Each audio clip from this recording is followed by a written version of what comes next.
He had his gun, so he just swung it open. I start to notice that, the atmosphere feels a little bit weird.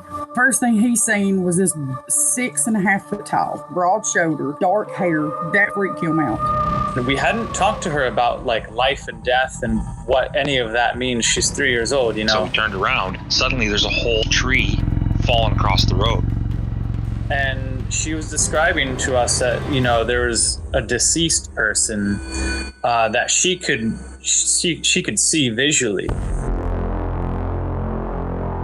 You're listening to Cryptid Clues, where we tackle the ever-expanding history and mystery of monsters and supernatural madness every Monday and Friday.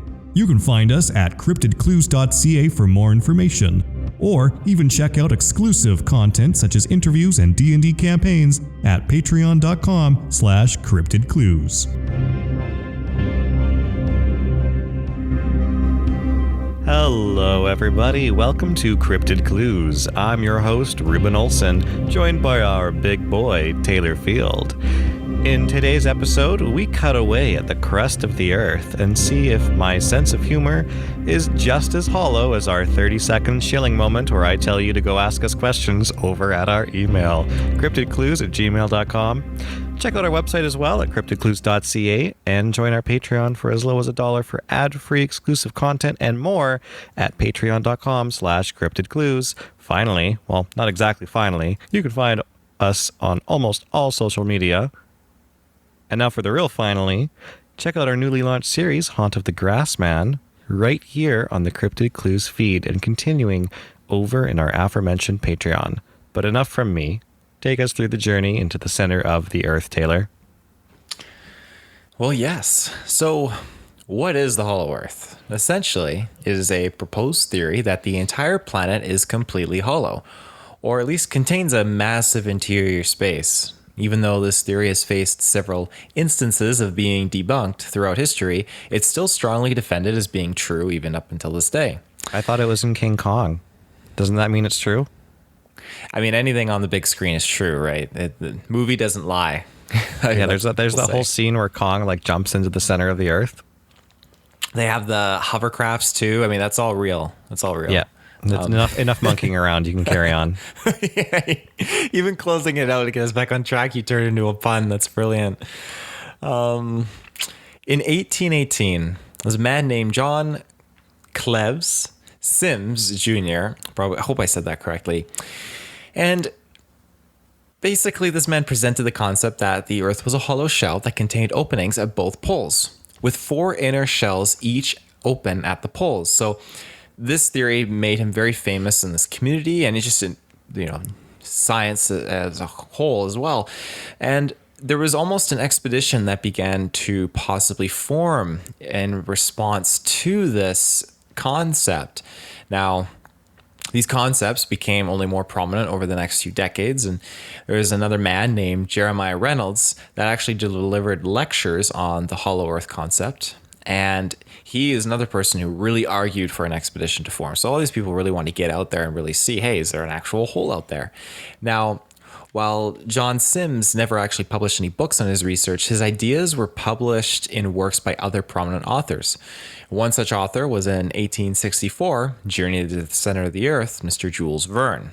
He adapted those kind of theories and concepts on Hollow Earth and created his story to it, which is also a great movie with Brendan Fraser. I love that movie. It's a super fun time.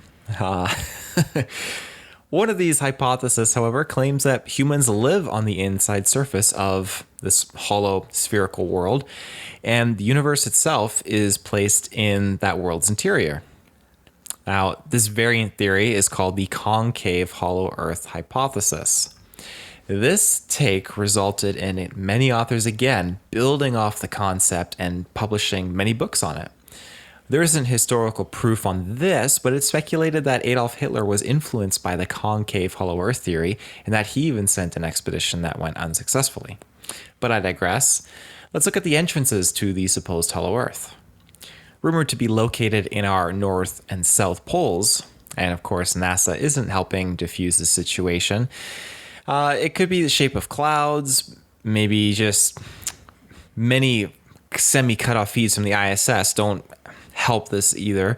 But not only are potential UFOs flying around Earth's orbit, but the possible massive hole that's located in the North Pole, you can sometimes see imagery of what could be just a collection of pixels, or people speculate being actually one of these holes up there, because you can't really rely on Google Maps for what's like up top and down below, and even other areas of the planet. It's just something's not right there.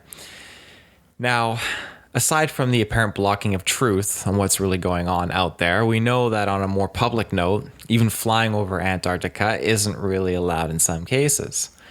And the mainstream narrative can be deduced into 4 reasons for this. Number 1, weather conditions. It's no surprise that Antarctica has a horrendously dangerous weather system with some of the more extreme temperatures in the world. And again, the cost to de-ice planes can just become ridiculously expensive. Then number 2, visibility issues. Between snowfall and whiteouts, it proves to be an extremely dangerous area for planes getting caught up there. Very similar to the weather conditions. Number 3, lack of infrastructure. And this just means there's no airports, really refueling stations, no Starbucks, McDonald's, anything like that. Number 4, and the last point, navigation concerns. The magnetic fields at play there can cause havoc to electronic devices on aircraft and other vehicles. All these mainstream reasons, I mean, they definitely make sense. But when you really look into it and you find pictures and stuff of what it looks like at the poles, you just see all those flags from every single nation, all blocked off by military. No one's allowed to go there. There's a peace treaty. There's not a single nation on the planet that can freely go and just explore Antarctica. It is all militarized and you cannot go past it, which is super interesting. You'd think that if it's just truly dangerous, well, nobody would be there. But there's something going on and we're just not allowed to know about it, which is where a lot of the conspiracy comes from.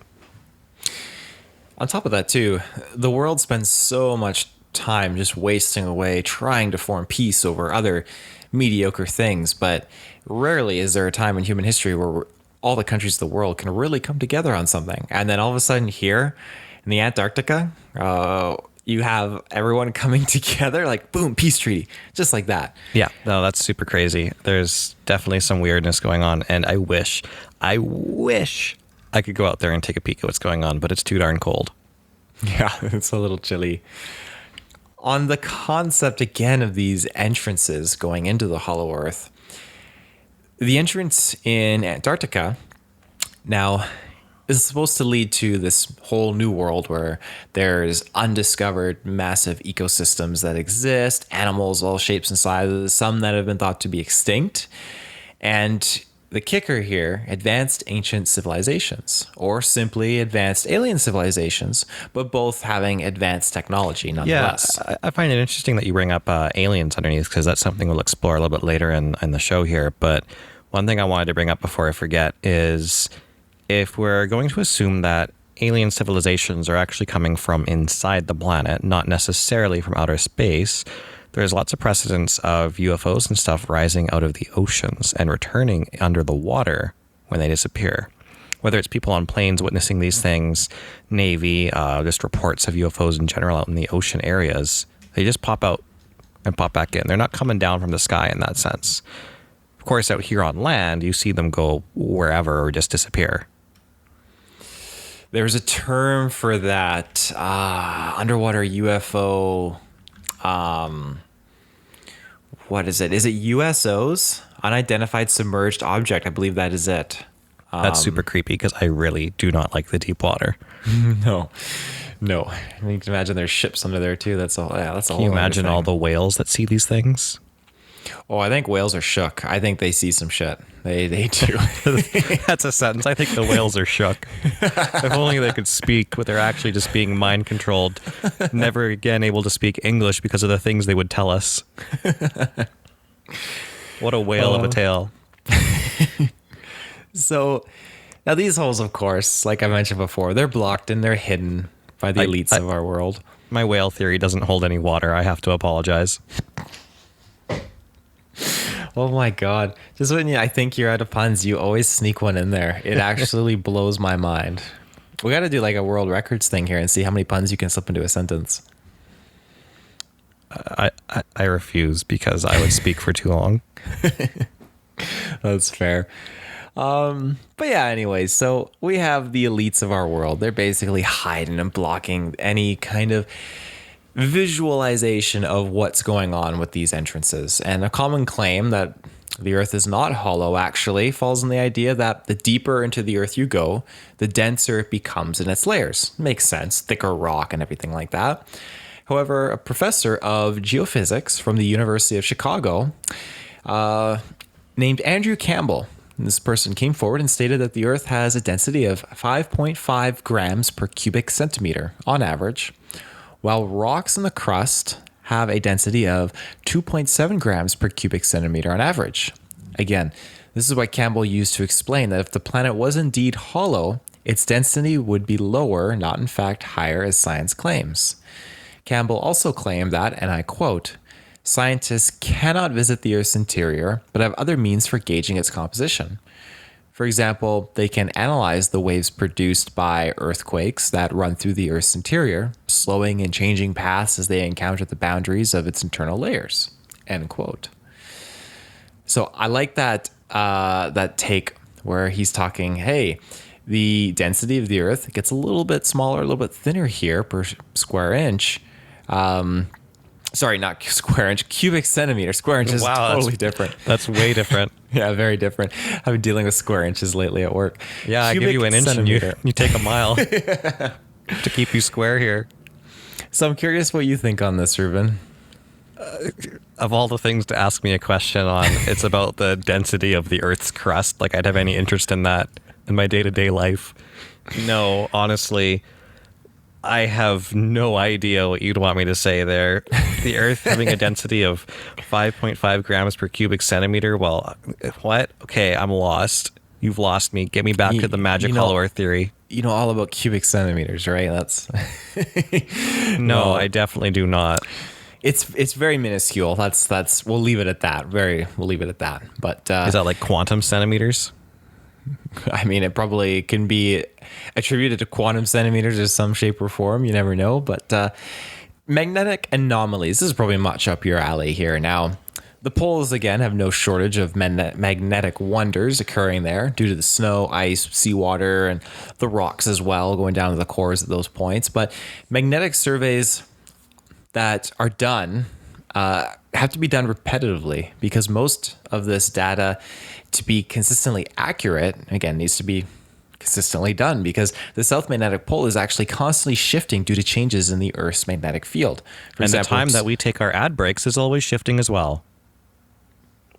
Welcome back, everybody. I feel horrible for interrupting Taylor for that one. Oh my goodness, I thought I was on a roll. I was like, oh, where are we going here? That's okay though. So for example, in 2005, it was found to be placed just off the coast of Antarctica, and it being the actual magnetic pole. Then in 2015, this new point was found outside the Antarctic Circle altogether. So this thing is shifting quite frequently. That was just in a span of a decade. Now, just a side tangent here for myself, magnetic pole reversals. They used to scare the heck out of me when I was little. I used to talk to my dad about it all the time, and he would explain to me what it entails, what could happen.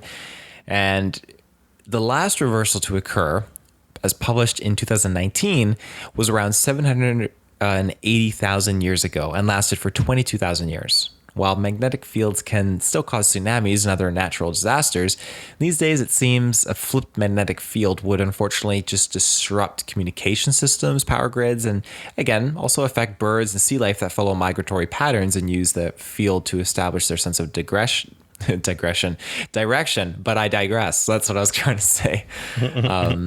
I still do have a hunch that it would be much more severe, however, if we did become subject to a magnetic reversal, that our phones simply wouldn't be the only thing just dropping. I think that there would be cataclysmic things going on, and I wouldn't want to be around for that. That would terrify me. So long as the Earth doesn't spin backwards like a Beyblade, I'm happy. Oh my God, the ultimate let 'em rip for sure. Now, I'm not trying to bash anyone here, but most of the population hasn't been to the poles. Definitely, I think I read somewhere along the lines of like A few 100,000 have been down to the Antarctic, which is fantastic. But we do have our handy dandy Google Maps to use. It's our handy dandy Google Maps. Yeah. We'll whip it out like it's some Blue's Clues thing. And more often than not, those same maps have been prone to, like I mentioned before, blurring out portions of the poles. It's a censorship from our friends. It's exactly censorship. Now, what could easily be a fake display once people inquired about, hey, why is this blurred out? We still can't fully rely on what should be the most reliant satellite-based mapping tool humanity has ever had at its disposal in our history. And it's unfortunate that we don't. But this means you have to go there yourself and see what you can find. And speaking of people going to this location and finding out what they could find in terms of adventure or science, in the year 1911... Wow, Google Maps has been around for a long time. Oh, yeah. At least... back in 1911? Yeah. No, predating Google Maps here.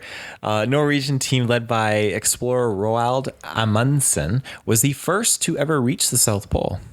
Another British team was actually behind them on the way to the South Pole as well, reaching it 34 days after Roald's team did. Unfortunately, the British team actually did not return after reaching the pole. And this team was led by Robert Falcon Scott. And since this time, there's been thousands of expeditions across this continent, but the challenging terrain and temperatures limits most. So it's speculated that a majority of the areas are still unexplored and untouched by humankind. Now, some fun facts about the continent. It's about 1.5 times the size of the United States, and 99% of it is covered in snow and ice, and this accounts for almost 90% of the ice on planet Earth. Now, found in 1970, with the help of radar systems, there's an estimated 400 lakes actually sitting below at least 3 kilometers of ice in the Antarctic. These lakes don't fully freeze because of the pressure from the weight of the ice sheet, thus keeping a well-preserved ecosystem beneath the ice. Lake Vostok, which was discovered in the 1990s by Russia, is the largest subglacial lake in Antarctica. And it's also the 3rd largest lake by volume in the world. Now, here's some interesting stuff. Scientists have actually found a plethora of fossils stemming back to the Cretaceous period of both animals and plant life existing in the Antarctica. And these discoveries prove that the region was much warmer and was essentially a rainforest. People like to state here that ancient civilizations probably existed here as well. Such discoveries, though, don't really include any tools or anything along those lines, but fossilized wood, leaf impressions, and even fossils from marine animals, birds, and insects. But touching upon the concept of civilizations existing there, a theory was revealed not too long ago that the Nazis used underground areas of the Antarctic as secret hideaways, and that Hitler himself actually fled there. Now, the Germans did indeed build a station in Antarctica, but it was abandoned 70 years ago. And like I mentioned before, there was some expeditions that were carried out to go out and venture out there, but it doesn't seem like anything really concrete formed, and it was just kind of left as barren as can be. I was wondering if you had anything on that you wanted to touch upon, Reuben. Well, I actually do want to touch on one expedition that was fairly concrete, and this was by an American naval officer and explorer in, believe it or not, around that time, 1947. So this is the story of Admiral Richard E. Byrd. Taylor, have you heard of this before? I know we have. When we first met, I know we've talked about it. You were the one who introduced me to this, actually. Yeah, so Richard Byrd, he, like I said, American naval officer and explorer, he was a recipient of a Medal of Honor and was a pioneer American aviator, polar explorer, and organizer of polar logistics. So this man was top tier. He claimed to have personally been the first to reach the North Pole and the South Pole by air. His North Pole flight would turn out to be pretty controversial, however. While his attendant would state off record that they never truly reached the North Pole, all official records and claims by same attendant corroborated Byrd's official story to the press. It's the unofficial side that really garners a lot of attention. And as far as disproving his stuff goes, Bird's diary has clearly been erased and rewritten in the sections of sextant readings regarding his North Pole data in his own handwriting, which, when compared to his official report, differs greatly. His original recordings, which are very legible still, are nowhere near the North Pole. But his rewritten segments are much closer, and his actual officially reported locations are the North Pole. So you can see where there's some controversy with his North Pole visit. Even if this report is inaccurate, however, Bird and his attendant did return to the pole a few days later on an airship with a larger crew, making this controversy pretty minor considering he actually went over it a few days later. However, it's that few days prior that really sparks debate in what was his first polar experience.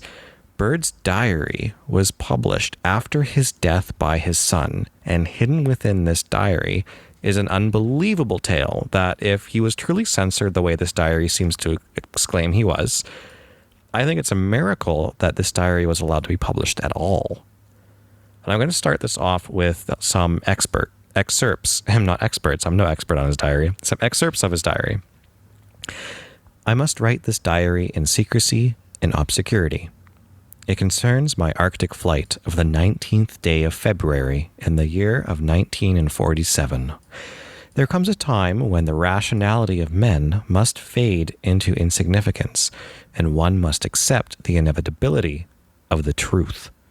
I am not at liberty to disclose the following documentation at this writing. Perhaps it shall never see the light of public scrutiny, but I must do my duty and record it here for all to read one day. In a world of greed and exploitation of certain, mankind can no longer suppress that which is the truth. Flight log, Camp Arctic, February 19th, 1947. We are crossing over the small mountain range, still proceeding northward. Beyond the mountain range is what appears to be a small river. There should be no green valley here. Something is definitely wrong and abnormal. We should be over ice and snow. From the port side, there are great forests growing on the mountain side. The instruments are still spinning. The gyroscope is oscillating back and forth. I alter the altitude to 1,400 feet and execute a sharp left turn. The light seems different. I cannot see the sun anymore. We make another left turn and spot what seems to be a large animal of some kind below. It looks like a mammoth. This is incredible, but here it is. Temperature reads 74 degrees. Continuing our heading, navigation instruments seem normal. Radio is not functioning, however. The countryside is more level than normal. Ahead, we spot what seem like habitations. This is impossible. Aircraft seems light and oddly buoyant. The controls refuse to respond. The engines of our craft have stopped running. The landing process is beginning.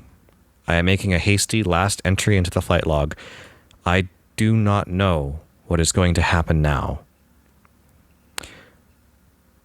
Bird then describes that his plane was forcefully landed by a flying disc. He noted a swastika-like marking on it. He then encountered tall, blonde-haired, blue-eyed men who spoke English in a broken German Nordic accent. He was given a tour and a message to the surface, warning them about the use of testing nuclear weapons. His last entry before his death in 1957 tells us something more of a truth. Just like this next ad break. December 25th, 1956, these last few years since 1947 have not been so kind. I now make my final entry in this singular diary. In closing, I must state that I have faithfully kept this matter secret as directed all these years. It has been completely against my values and moral rights. Now I seem to sense a long night coming on, and this secret will not die with me, but as truth it shall triumph. It is the only hope for all of mankind. I have seen, and it has quickened my spirit and set me free. I have done my duty towards the monstrous military-industrial complex. Now the long night of the Arctic ends. The brilliant sunshine of truth shall come again, and those who are of darkness shall fail in flight. For I have seen that land beyond the poles, the center of the great unknown. Amazingly, it would seem that Bird was silenced and could not report the truth of his flight to anybody. I find it strange that this was allowed to have been published by his son. But as far as Hollow Earth evidence goes, more detail, kind of examining his diary entries, describes that his flight took a few odd turns and went inside of something, as if it was a hole in the middle of the pole, because he was over land, snow and ice, and he could see the sun. And he turned into almost an upside down mountain range, and the sun disappeared from view and another land came into being with a bright light in the center of it. Kind of like a halo ring, but fueled by a sun in the center. The fact that he was met and escorted by UFOs, flying discs, with different markings and symbols on them, one of which he said was swastika-like, then landed, but they were peaceful. These beings entertained him and then brought him back to the surface with a message of peace. Very un-Nazi-like. Something was definitely going on there, and the fact that his diary was, scribbled and erased with the different readings and stuff like that before he reported it to the press, I feel as though that was his attempt to put in the correct information that the military would have wanted him to publish, not the actual readings of where that hole was that he found. What are your thoughts on that, Taylor? There's so much to process with that. Like, yeah, what was he really publishing there at the end there? Because you talked about the scribble marks, and now you throw Nazis into the mix too. And I know that there's talk about how the Nazis were working with flying discs, but to just be like a peaceful kind of people, I guess, residing, like I don't want to say susceptible, because that's a very poor word to use, but I am captivated. That's a much more appropriate word. Captivated by the concept of the Nazis still having spread out underground. And I don't want there to still be Nazis. I think that's horrible. But I think it's just, maybe it's like the Indiana Jones in me a little bit. Like, this is the mystery part. And I think it's fascinating if like this powerful organization still somehow was kicking around and just waiting to be taken down or something. I don't know. That'd be a plot twist that I did not see coming. There you go. I'm watching Indiana Jones right now too, so it's just kind of like, it's totally in line with my train of thought. But yeah, I do think it's intriguing because they show up with advanced technology, but they're peaceful. So it makes me wonder, okay, are we dealing with something that Nazism was based off of? Did Hitler come in contact with someone like this, or these people, and then they just ran with this idea and tried to make it bigger than it was? Considering that the swastika is a corrupted peace symbol, then I would assume so. If there was something swastika-like, it could have been the original symbol that meant peace. Yes, that's true. Because it does in some, I can't remember the specific culture, but it does in some cultures, correct? Well, now, one thing about the whole Hollow Earth thing, and there's a lot of theories. There's a lot of ways you can examine this. And just like Bigfoot and all that stuff, I try to go as far back as possible and find out what kind of references we have for this in history, whether other people had this idea or not. And of course, if we go back more than 100 years, everybody thought the Earth was flat. But examining biblical references, there's some very interesting passages. And a lot of this really takes examining Hebrew and Greek as a language to truly understand it. So I'm only going to pull out one actual quote from our translation that makes sense in this regards. And this is from the book of Exodus. That was a strange sound behind me. Kind of scared me a little bit. Waiting for a ghost to just manifest behind did you hear there. that? I thought I heard something, and you're talking about like quoting the book from Exodus, like, oh, there's about to be an Exodus in his house right now. Yeah, that gave me some chills. All right. So, Exodus 24. Thou shalt not make unto thee any graven image or any likeness of anything that is heaven above, or that is in the earth beneath, or that is in the water under the earth.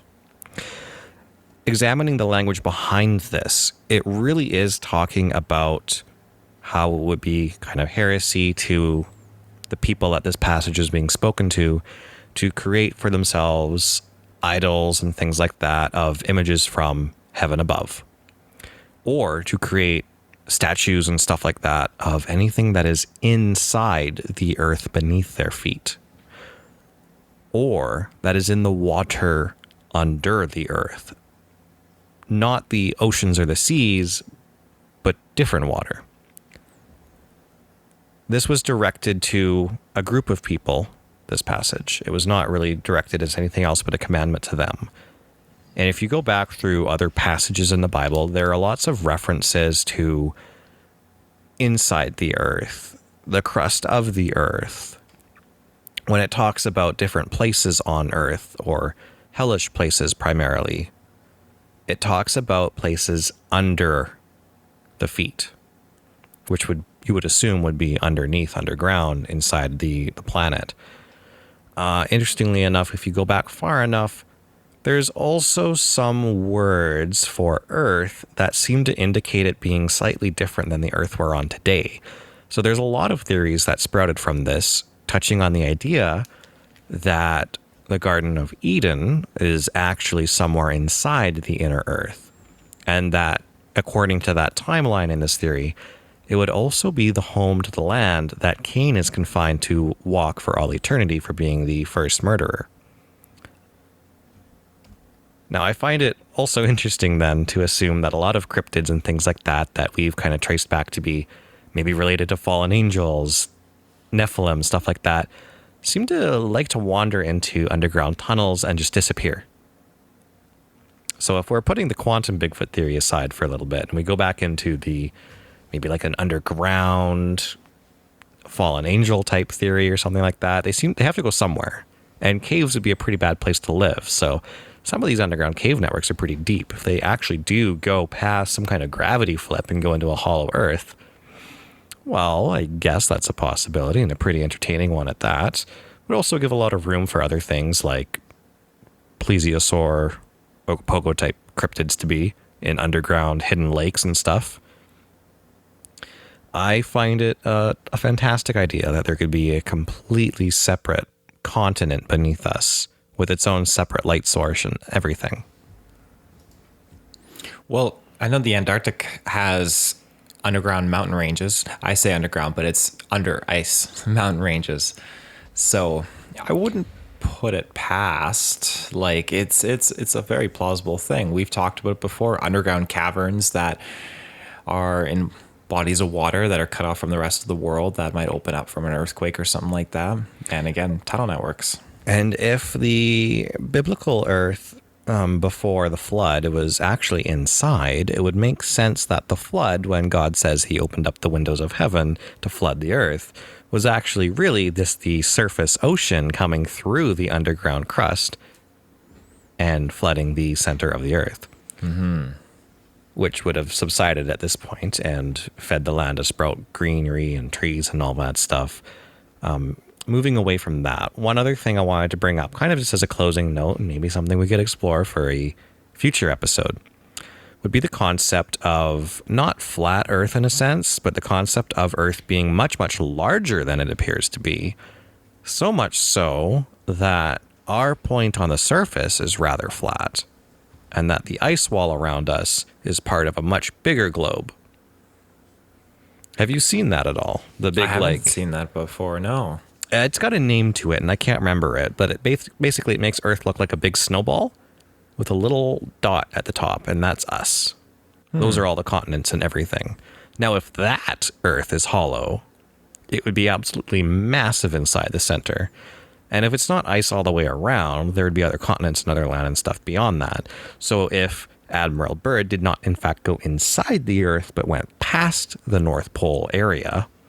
He would have gone to further continents and things like that, which some people assume, based on that theory, and this is trying to take it away from the flat earthers here, when you go to the North Pole, there are certain times of the year where the sun seems to spin around and it doesn't give you darkness or anything like that. Right. And when you go really close to the edge there, it's said that, and people have gotten some pictures of it too, that as the sun goes down for sunset, you can see the sun rising as well for the next day, but there's two separate suns. And if there really are two separate areas on a massive, massive global version of Earth, you would have a separate sun for another smaller area, which throws space out of proportion. And everything we know about space would be wrong and stuff like that. So who knows how much water that theory holds, because the Earth would definitely hold a lot more water than what it holds right now. But I still find it an interesting note to bring up at the end here. Yeah. Do you think that by any sheer luck we'll get some truth on something like that? No, not at all. Not anytime No. soon. Unless aliens decide to invade and just break some kind of random truth to us. That'd be a bombshell for sure. I'm curious, because I imagine we'll do an episode on flat Earth eventually, but you don't have to divulge your thoughts, but which concept pulls you a little bit more, flat Earth or hollow Earth? And is it possible flat Earth could be hollow Earth as well? I'm the kind of person that keeps my mind open to all possibilities, and it would not surprise me if anything like that turned out to be true. I definitely don't consider myself a flat earther at this point, nor really a hollow earth believer. I just think that it's a concept that I know very little about, and I like to entertain the idea that these theories open the pathways to a lot of other things also being true. Yeah, fair enough. I mean, personally, I think I'm probably in the same boat as you. It's amazing how much information can be pitched to fight on both fronts when you're dealing with the science and the evidence behind flat Earth and hollow Earth. There's a lot more than what we detailed today in regards to hollow Earth, and we'll definitely be revisiting it in the future. This is made for a great introductory if you've never heard of hollow Earth before. Well, I hope you learned a thing or two from this episode, because I definitely did. I think that how you brought the biblical connection associated with that, and even a little bit of that history of the pilot, that it's fascinating. It really is. And if you think that our ideas fall a little bit flat for the hollow earth theory, maybe we'll explore other theories in the future, no matter how unbelievable they might seem. Taylor, do you want to take us out for this episode? Yes, I reckon I will. Ladies and gentlemen, thank you for tuning in to this episode of Cryptid Clues. You can find us on our website, CryptidClues.ca, our social media channels, Twitter, YouTube, and Facebook, and again, our Patreon, where we get ad-free, exclusive, early episodes, and moving forward now, The Haunt of the Grassman. And, yeah, you can send us an email. Cryptid, I butchered that. I thought that's the first time I tried to weave in the Haunt of the Grassman into the outro, and I totally just dropped the ball. I'll work on it, folks. Don't you worry. But yes, you can send us an email, cryptidclues@gmail.com. We'd love to hear from you. In the meantime, everybody have a good night. Bye-bye.